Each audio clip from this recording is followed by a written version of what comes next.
easy go.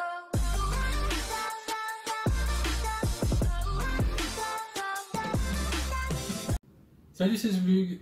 Puisque vous êtes inscrit et que vous avez vu toutes les vidéos, bien sûr, vous avez remarqué que mon imprimante était enfin opérationnelle.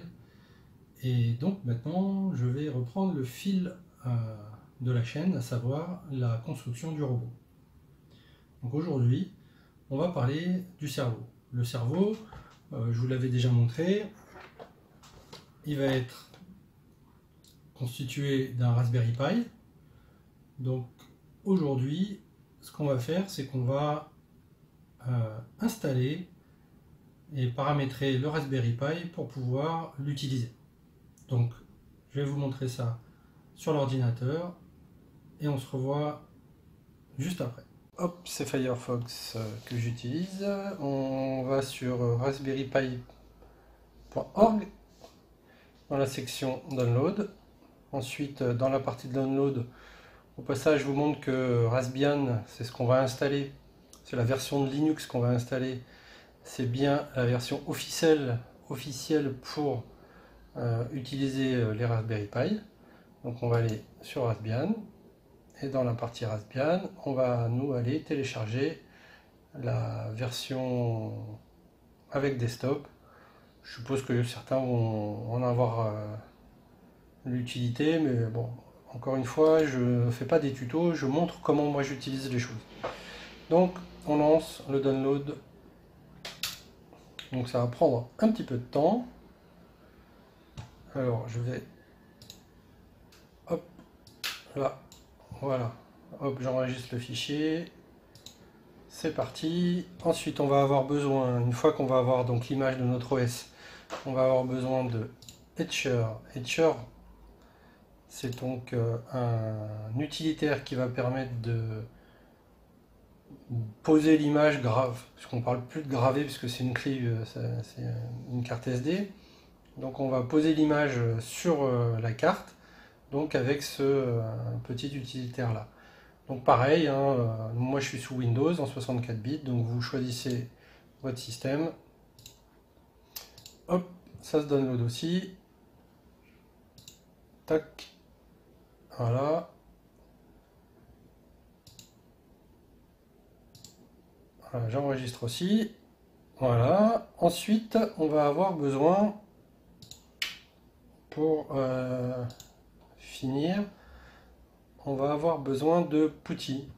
PuTTY, c'est ce qui va nous permettre de contacter, c'est écrit là, hein, en SSH, du coup notre Raspberry Pi. Donc on va, alors il y a d'autres clients qui existent, hein. Moi je prends PuTTY, il est largement suffisant, il est extrêmement léger. Donc on va sur la version PuTTY, alors on a différentes façons de le télécharger. Alors en MSI pour un Windows Installer, moi je préfère récupérer ça en fichier binaire. Donc je suis toujours en 64 bits.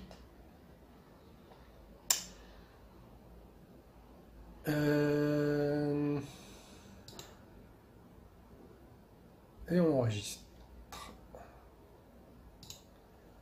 Et donc je reprends PuTTY. Donc j'ai cliqué sur le deuxième lien, enregistrer. Bon, tout ça, ça va prendre un petit peu de temps. Donc on va se revoir tout à l'heure. Donc voilà, maintenant c'est terminé. Donc ce qui reste à faire, c'est le fichier zip, il faut le dézipper. On installe Etcher, on installe PuTTY. Normalement, c'est pas très compliqué. Ça prend un petit peu de temps, donc encore une fois, je vais pas vous le montrer. Je vais recouper et puis je reviendrai quand du coup le zip, parce que c'est ça qui va être le plus long, le zip sera dézippé. Donc toutes les actions précédentes sont terminées. J'ai installé Etcher, j'ai installé ici PuTTY. Et j'ai dézippé donc l'image. Voilà, ce qui a pris quand même pas mal de temps. D'ailleurs, on peut voir la différence de taille, hein. Une fois décompressé, on est donc à 4 Go 50 environ. Donc ensuite, on lance Etcher. Après, c'est pas très compliqué. On va aller sélectionner notre image, donc celle qu'on vient de décompresser. Donc on prend le répertoire IMG. Voilà. Il a trouvé tout seul que en fait j'avais installé la carte SD dans mon lecteur D. Donc il va faire ça tout seul. Je flash. Là j'ai une validation de Windows. Je valide. Voilà, il est en train de démarrer.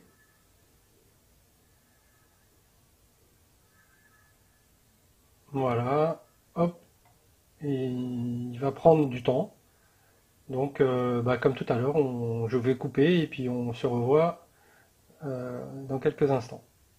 Voilà, donc on approche de la fin. Voilà, il a fini. Et maintenant, il entame une validation. Donc, on se revoit à nouveau dans un petit moment, puisque là, ça va encore durer quelques temps. Voilà, on est à 99%, c'est fini. Voilà. Donc, maintenant, ce qu'il faut faire, c'est déconnecter la carte SD et la reconnecter pour que Windows la reconnaisse comme étant une clé USB. Alors, il va vous demander de formater parce que du coup, il ne reconnaît pas l'OS qu'il y a dessus, enfin le système qu'il y a dessus. Je vous ai mis ici donc le résultat donc ici c'est la clé qui est sur D, donc la carte SD, hein, donc avec tout ce qui a été mis dedans. Donc en fait il y a la partie D qui est le boot, et puis en fait vous verrez qu'il y a une partie E mais qui est inexploitable pour Windows qui doit contenir les données. Pour pouvoir se connecter via PuTTY, il va falloir activer le SSH. Pour activer le SSH, c'est pas très compliqué. Il suffit de faire un nouveau dossier et de l'appeler SSH. Voilà, j'ai un nouveau dossier. Quand on va mettre la carte dans le Raspberry Pi, il va trouver le répertoire SSH, il va comprendre qu'il doit activer SSH. Après, pour pouvoir se connecter, pour que votre Raspberry Pi se connecte sur votre réseau Wi-Fi, il faut rajouter le fichier suivant, wpa_supplicant.conf. Alors, je vais vous l'ouvrir. Voilà. Donc ici, du coup, il faut remettre à peu près ça, enfin pas à peu près exactement. Ici, on lui dit de scanner le SSID, et ici vous allez mettre le nom que vous voyez par exemple avec votre téléphone portable de votre réseau Wi-Fi. Ça vous allez le trouver facilement. Et puis ici vous allez mettre votre clé pour vous connecter au réseau Wi-Fi. Bon, évidemment, je ne vais pas vous montrer mon user et mon mot de passe pour me connecter sur le Wi-Fi. Donc cette partie-là, je la fais en dehors. Donc voilà.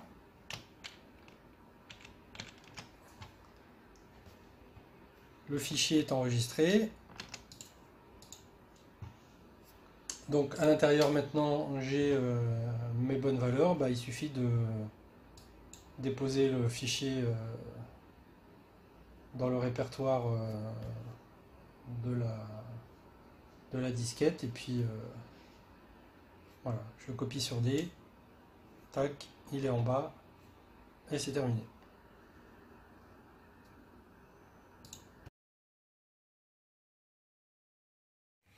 Voilà ce qui me permet donc de charger ma carte micro SD. Donc c'est une clé USB qui prend une carte SD qui elle-même prend une micro SD. Voilà.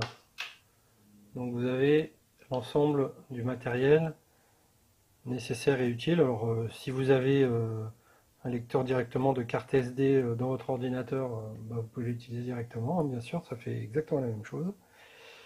Donc voilà, maintenant, hop, ces deux choses-là, on n'en a plus besoin. Donc je vous représente le Raspberry Pi Pi 0. Donc comme vous pouvez voir, hein, c'est pas très grand, hein. Je vais prendre un mètre et je vais vous montrer, hein. Il fait environ 6 cm et demi. Et puis en largeur, il fait environ 3 cm. Un petit peu plus de 3 cm. Alors, évidemment, quand vous allez avoir les connecteurs, ça va prendre plus de place. Mais donc on installe la carte SD. Donc moi c'est une 32 Go. Il n'y a pas besoin d'autant, mais les tailles de 32 Go sont pas très très chères. Donc l'installation c'est relativement simple, hein. Hop, faut pas se tromper de sens, mais de toute façon vous pouvez pas l'entrer si c'est pas dans le bon sens. Donc là, voilà. Et puis ensuite, eh ben, on a une alimentation qui se présente. Donc moi ça a été livré dans le kit dont je vous avais parlé la dernière fois. Donc c'est un chargeur classique qui se branche en USB. Voilà, là vous pouvez voir. Hop, dans l'autre sens c'est mieux. Voilà. Et de l'autre côté, donc c'est une micro SD. Donc l'alimentation, bien sûr, faut pas se tromper. Ici on voit bien Power. Ici on voit bien USB. Bon évidemment de près c'est plus facile. Voilà, donc on se trompe pas de sens.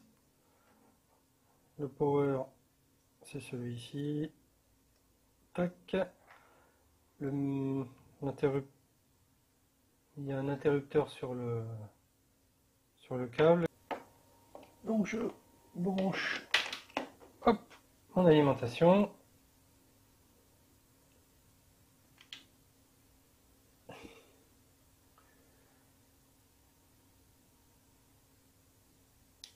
Et c'est parti.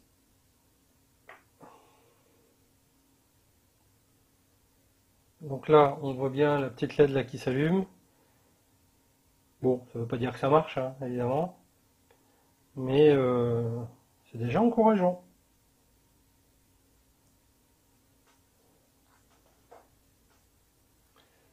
Donc on va laisser l'installation se faire et je reviens dans un instant.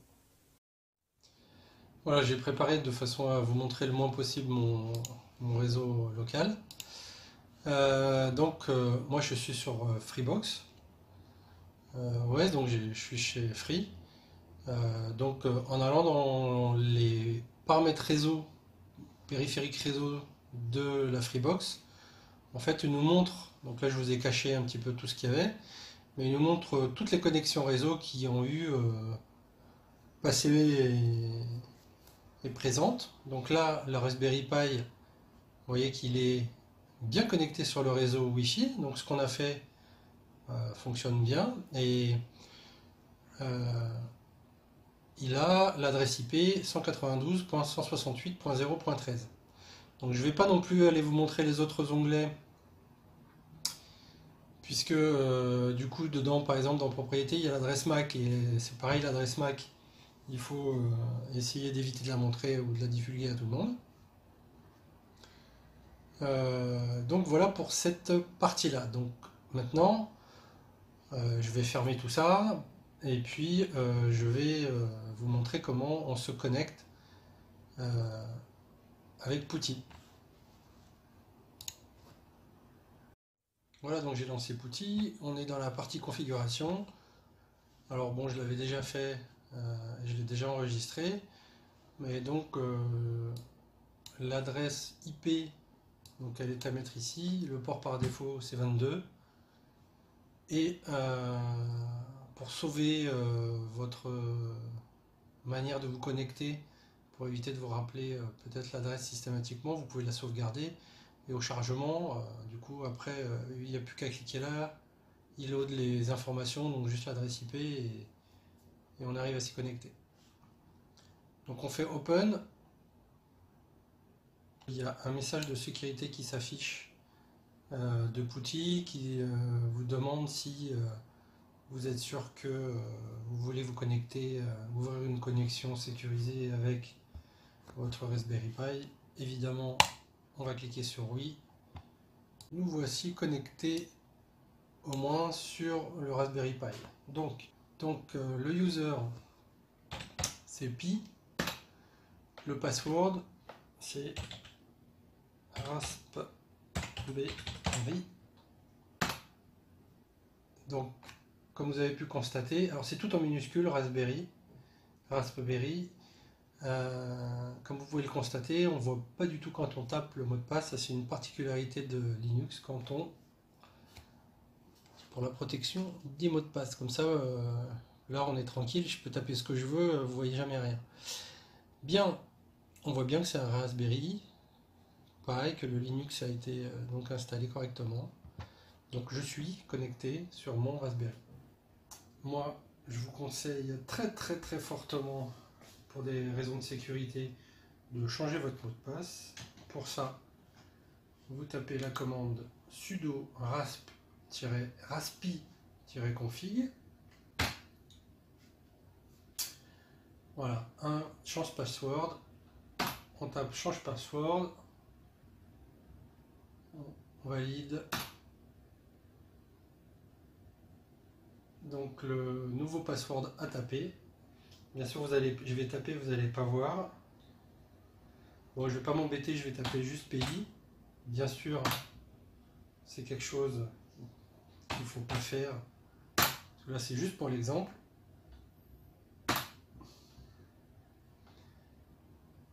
Il vaudrait mieux que vous tapiez, d'ailleurs moi c'est ce que je vais faire après, un mot de passe d'au moins 8 caractères, 10 serait mieux, que dedans vous y mettiez des majuscules, des minuscules, et des caractères un petit peu spéciaux comme des tirets, des underscores, des arrobases.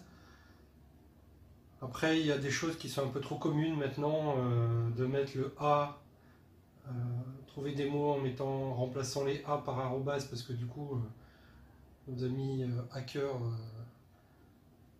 changent ça maintenant assez facilement, de même que les I avec les points d'interrogation. C'est trop facile comme petit truc, donc il faut changer, trouver un mot de passe un peu plus conséquent.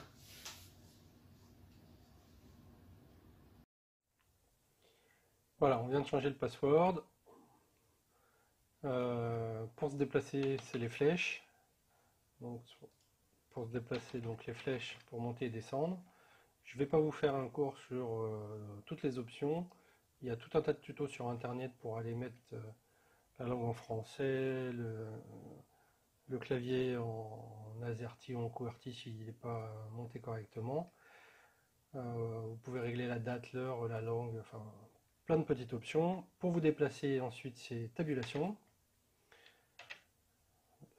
Et donc j'ai tabulé deux fois, hein, une fois pour je suis arrivé sur le select, une fois pour arriver sur le finish. Je tape enter, on est sorti. Voilà, donc le Raspberry Pi est maintenant fonctionnel. Donc je résume les actions qu'on a fait. On a été chercher l'OS de Linux. Ensuite, on a installé et utilisé Etcher pour pouvoir copier l'OS sur la carte micro SD. Ensuite, on a débranché la carte micro SD, rebranché pour que Windows nous montre à nouveau ce qu'il avait fait. On a créé un répertoire SSH pour pouvoir se connecter via PuTTY. On a ajouté nos paramètres de communication pour le Wi-Fi pour qu'on puisse se connecter automatiquement. On a bien sûr installé la carte SD dans le Raspberry Pi. On a branché tout ça, il a démarré. Ensuite, on a été sur notre routeur voir que le Raspberry était bien monté sur le réseau, était bien connecté sur le réseau. Donc, grâce au routeur, alors moi, donc je l'ai sur la box, mais si vous avez une box, c'est la même chose. Si vous avez un routeur, bah, vous allez l'avoir sur le routeur. Donc, vous allez récupérer l'adresse IP. Ensuite, on a lancé PuTTY qu'on avait préalablement évidemment installé. avec Putty, on s'est connecté sur notre Raspberry Pi. Le user par défaut, c'est Pi. Le mot de passe, c'est Raspberry. Je vous ai conseillé plus que fortement de changer votre mot de passe. J'espère que vous allez le faire.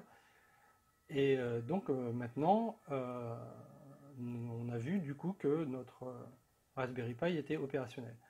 Il va nous rester quelques petites choses à faire, c'est-à-dire là nous avons un système qui est fonctionnel mais qui n'est pas forcément à jour complètement.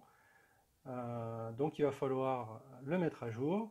Et puis je vous rappelle que on doit se servir de ce Raspberry Pi pour communiquer avec notre robot via une page web pour pouvoir juste le commander.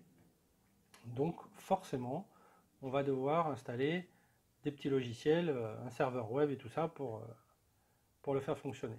Là, la vidéo durait, je crois, déjà 20-30 minutes, je ne sais pas exactement. Donc je va couper maintenant. Et puis je vais faire la suite dans une prochaine vidéo. J'espère que cette vidéo vous a plu. Si c'est le cas, lâchez-moi un petit pouce, de préférence vers le haut. N'oubliez pas de vous abonner, activer les notifications et à ciao, bon dimanche!